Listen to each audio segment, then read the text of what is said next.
잠시 걸음을 멈추어 주십시오. 혹시 이런 경험이 있으신지요? 조용한 방에서든 예배당 한켠에서든 평소처럼 기도의 말을 이어가던 중 갑자기 목이 메어오는 순간 말입니다. 피곤함 때문도 아니고 뚜렷한 이유도 없이 눈시울이 뜨거워지고 당신의 뜻과는 상관없이 눈물이 차오르기 시작합니다. 가장 당혹스러운 것은 당신이 특별히 슬픈 상태가 아니었다는 사실입니다. 그 순간 삶에 어떤 위기가 있던 것도 아니고 아픈 기억을 떠올리고 있던 것도 아닌데 당신은 이유도 모른 채 하나님 앞에서 울고 있었습니다. 저는 그 당혹감을 이해합니다. 주위를 살피며 누가 봤을까 걱정하고 스스로를 향해 정신 차려 왜 이렇게 감정적이야 라고 다그친 적도 있을 것입니다. 하지만 오늘 저는 당신에게 이렇게 말씀드리고 싶습니다. 그것은 우연이 아니었습니다. 심리적 불안정도, 통제력의 상실도 아니었습니다. 그것은 만남의 흔적이었고 어루만짐의 자국이었습니다. 당신이 경험한 것은 기독교 신앙 안에서 가장 깊으면서도 가장 오해받아온 영적 현상 가운데 하나이며 우리의 원수는 우리가 그것의 정체를 모르게 함으로써 하나님과 나눌 수 있는 가장 강력한 대화의 언어를 침묵시켜 왔습니다. 그러니 먼저 우리가 배워야 할 것은 인간의 감정과 영의 움직임을 분별하는 눈입니다. 여기에는 분명한 차이가 있습니다. 우리의 혼, 즉 마음과 정서에서 솟아나는 눈물은 실제하고 정당합니다. 그것은 기억과 상처, 실망과 좌절에 반응하며 세상을 소화해내는 우리 내면의 방식입니다. 그러나 이와 다른 결의 눈물이 있습니다. 우리의 영에서 흘러나오는 눈물입니다. 그것은 뚜렷한 감정적 계기 없이 찾아오며 마음과 정서를 넘어선 더 깊은 층에서 우러나옵니다. 비유하자면 육체의 배고픔과 영혼의 갈망 사이의 차이와 같습니다. 둘 다 실제하는 공허함이지만 그 근원과 목적은 전혀 다릅니다. 많은 그리스도인들이 이 구분을 알지 못한 채 영의 눈물이 솟아오르는 것을 느끼면 그것을 감정 불안으로 오인하여 뒤로 물러서고 결국 하나님께서 열어주시려던 문을 스스로 닫아버립니다. 이 조용한 눈물의 언어는 최근에 만들어진 것이 아닙니다. 그것은 우리 신앙의 뿌리에서부터 울려온 증언입니다. 히브리서 5장 7절은 예수님께서 육신으로 계실 때 자신을 죽음에서 능히 구원하실 이에게 심한 통곡과 눈물로 간구하셨고 그 경외하심으로 인해 들으심을 얻었다고 전합니다. 잠시 이 장면을 마음에 그려보십시오. 죄가 없으시고 어떤 심리적 상처도 없으신 하나님의 아들께서 통곡하며 눈물로 기도하셨습니다. 완전하신 분께서 눈물을 통해 아버지와 소통하셨다면 이는 눈물이 결함이나 죄의 표지가 아니라 가장 깊은 교제의 정당하고 강력한 통로임을 우리에게 보여주는 것입니다. 초대교회의 신앙 선배들도 이것을 알고 있었습니다. 광야에서 고독 속에 하나님을 찾던 사막 교부들은 이를 눈물의 은사 도눔 라크리마룸라 불렀고 이를 하나님의 특별한 은혜이자 민감한 영혼의 표징으로 여겼습니다. 저 역시 말로는 다 담을 수 없는 이 언어를 깊이 배운 적이 있습니다. 아내를 떠나보낸 뒤 저는 헤아려 본 슬픔이라는 책을 썼는데 그 안에서 저는 극심한 슬픔이 얼마나 쉽게 우리의 논리적 사고 능력을 무너뜨리는지 고백했습니다. 말은 실패하고 논리는 흩어지며 남는 것은 영혼의 가장 원초적인 표현뿐이었습니다. 저라면 눈물을 나약함이 아니라 제가 즐겨 쓰던 표현으로 전치 트랜스포지션의 순간이라 부르겠습니다.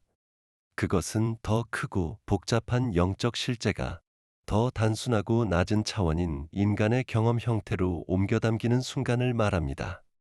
우리의 눈물은 종종 영혼이 자신보다 훨씬 큰 무언가에 닿았을 때 내는 소리이며 제가 젠주흐트 센 숙트라 부르곤 했던 것, 참된 고향을 향한 치유될 수 없는 그리움, 이 육체를 통해 새어나오는 흔적입니다. 이제 이 눈물 뒤에 감춰진 신학적 원리를 살펴보겠습니다. 성경 전체에서 가장 신비로우면서도 가장 큰 위로를 주는 구절 중 하나, 로마서 8장 26절로 가봅시다. 바울은 이렇게 썼습니다. 성령도 우리의 연약함을 도우시나니 우리는 마땅히 기도할 바를 알지 못하나 오직 성령이 말할 수 없는 탄식으로 우리를 위하여 친히 간구하시느니라. 원어로 말할 수 없는 탄식은 신음과도 같은 표현으로 인간의 언어로는 담을 수 없는 소리를 뜻합니다. 바울은 여기서 놀라운 영적 원리를 드러냅니다. 우리의 삶에는 필요가 너무 깊고 상황이 너무 복잡하여 유한한 우리의 언어로는 도무지 기도할 말을 찾지 못하는 순간들이 있습니다.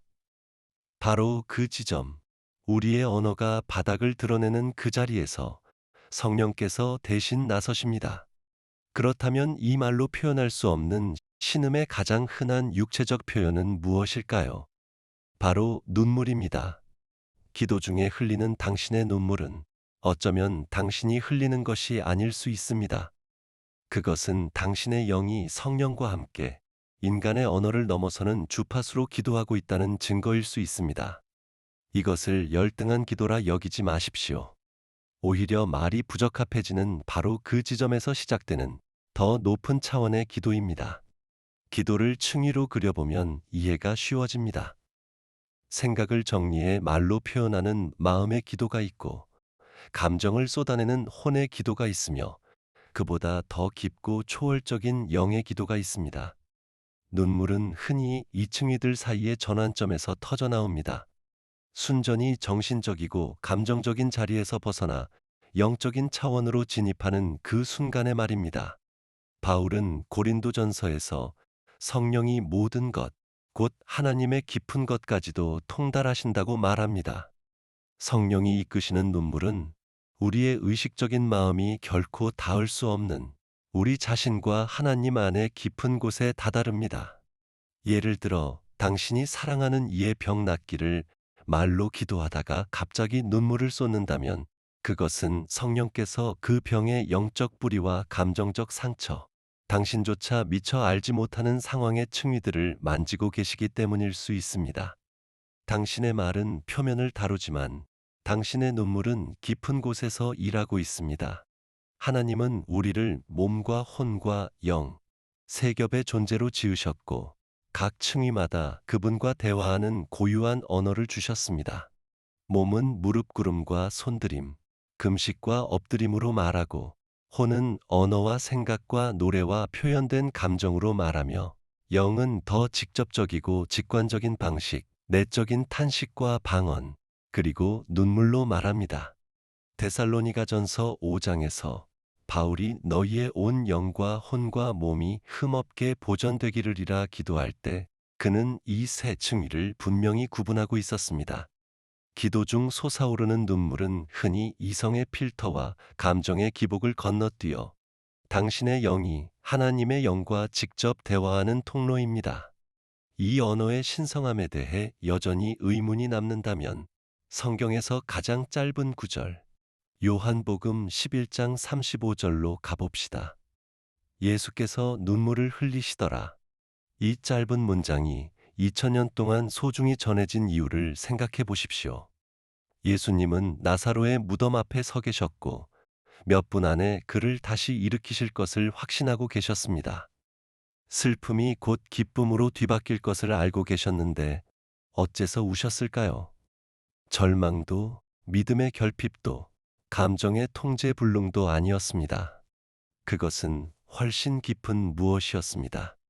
온전한 하나님이신 그분께서 마리아와 마르다의 고통, 죽음이 지배하는 인간 조건의 비극 속으로 너무나 온전히 들어가셨기에 그분의 영이 눈물로 응답한 것입니다.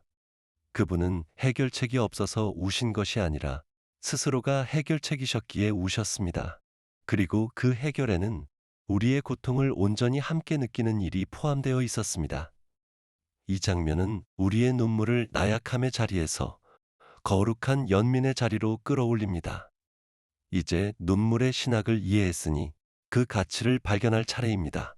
하나님은 우리의 눈물로 무엇을 하실까요?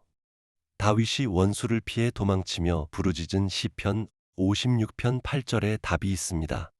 나의 유리함을 주께서 세시나이다. 나의 눈물을 주의병에 담으소서. 이것이 주의 책에 기록되지 아니하였나이까. 이 이미지를 상상해 보십시오. 히브리어로 노드라 불리는 이 가죽병은 사막에서 물이나 귀한 포도주와 기름 같은 값진 액체를 담아두던 그릇이었습니다. 다윗은 하나님께서 우리의 눈물을 그저 보시는 것이 아니라 수집하신다고 말합니다. 그분은 그것을 진귀한 포도주처럼 여겨 먼지 속에 흩어지게 두지 않으십니다. 그리고 그는 덧붙입니다. 이것이 책에 기록된다고. 당신이 남몰래 흘린 모든 눈물, 밤중에 묻어둔 모든 흐느낌은 하늘의 기록 보관소에 낱낱이 새겨지고 있습니다. 아무것도 잊히지 않습니다. 이것이 뒤집는 가치의 체계를 생각해 보십시오.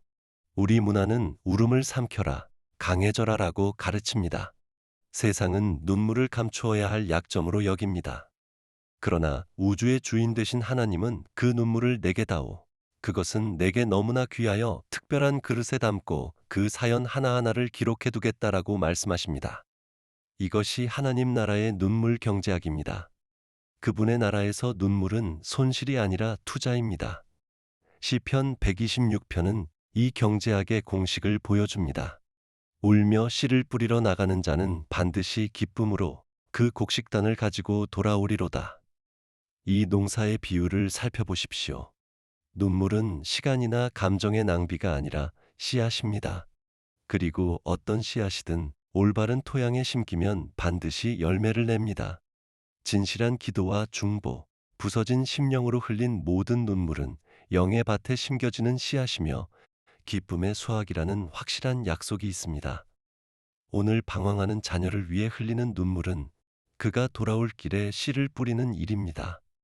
열리지 않는 문 앞에서 흘리는 좌절의 눈물은 실은 다가올 기적을 위해 토양을 적시는 일입니다. 그것은 하나님의 부재를 뜻하는 신호가 아니라 그분의 임재를 부르고 역사를 예비하는 씨 뿌림입니다. 저는 고통의 문제에서 선하신 하나님이 어찌 고통을 허락하시는가라는 물음과 씨름한 적이 있습니다. 그때 제가 내린 결론 중 하나는 하나님이 고통을 구속의 도구로 사용하신다는 것이었습니다. 저는 고통을 귀먹은 세상을 깨우는 하나님의 확성기라 표현했습니다. 그리고 그 확성기 앞에서 우리가 흘리는 눈물은 우리의 응답입니다. 우리가 고통 가운데서도 하나님께 응답할 때 그분은 그 고통을 변화시키십니다. 저는 무의미한 고통과 구속적인 고통을 구분해야 한다고 믿습니다. 무의미한 고통은 홀로 반항이나 절망 속에서 감내하는 고통이며 구속적인 고통은 우리가 하나님 앞으로 가지고 나아가는 고통입니다. 기도 중의 눈물은 바로 그 변화의 순간입니다. 그것은 당신이 하나님께 자신의 혼란스러운 고통을 내어드려 그것이 당신의 성화와 그분 나라의 확장을 위한 연료로 바뀌도록 허락하는 순간입니다. 그러므로 당신의 눈물은 믿음이 약하다는 증거가 아니라 오히려 불 속에서 순금이 되어가는 과정에서 새어나오는 광채입니다. 이 눈물의 기록은 단지 시적 표현이 아니라 실제 하늘의 현실입니다. 요한계시록 5장에서 요한은 하늘 보좌 앞에서 장로들이 향이 가득한 금 대접을 들고 있는 것을 보는데 그 향은 성도들의 기도라고 설명됩니다. 우리의 말로 된 기도가 하늘로 올라가는 향기라면 저는 우리의 눈물이 그 향에 더해지는 귀한 기름과 같다고 믿습니다.